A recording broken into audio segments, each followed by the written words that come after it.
Voici les faits. Nous sommes en 2183, un peu plus de 3 ans après la destruction de la colonie Hadley Hope sur LV4-26.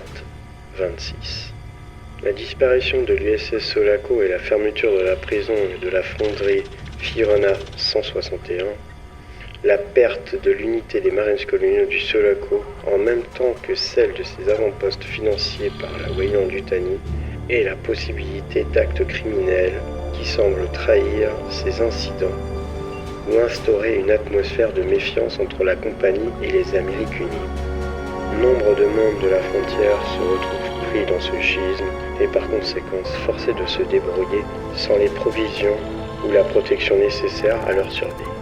La seule révélation publique liée à ces événements concerne la catastrophe de Fiorina 161.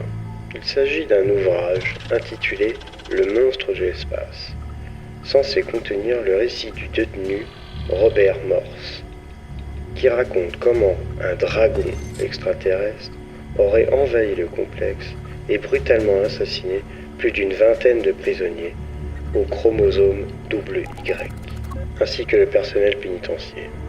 Le livre apporte de l'eau au moulin à ceux qui parlent d'un monstre et accrédite également les rumeurs selon lesquelles Weyland-Yutani développerait une arme biologique.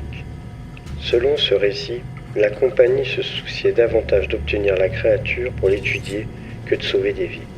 À en croire Morse, la traque du monstre découlerait de l'incident sur LV4-26 et la compagnie n'aurait pas hésité à sacrifier tous ceux qui se mettaient en travers de son chemin, prisonniers, soldats et même les colons.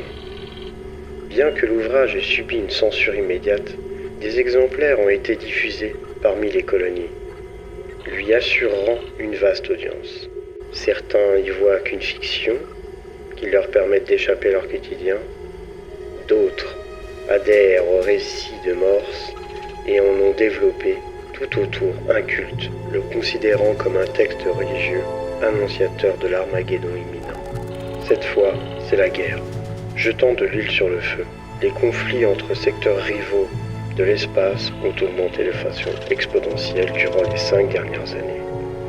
Bien que rien ne confirme la rumeur, beaucoup pensent que Hadley Hope était ainsi décédé s'il daignait à tester des armes biologiques de la Weyland-Yutani et qu'un État ennemi a envoyé un vaisseau militaire pour bombarder la colonie depuis l'orbite.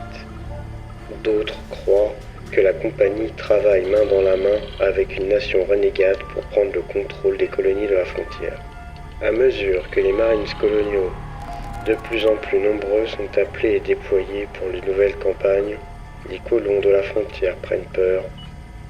Sans l'armée, personne ne les protégera contre les pirates, les formes de vie hostiles ou les invasions.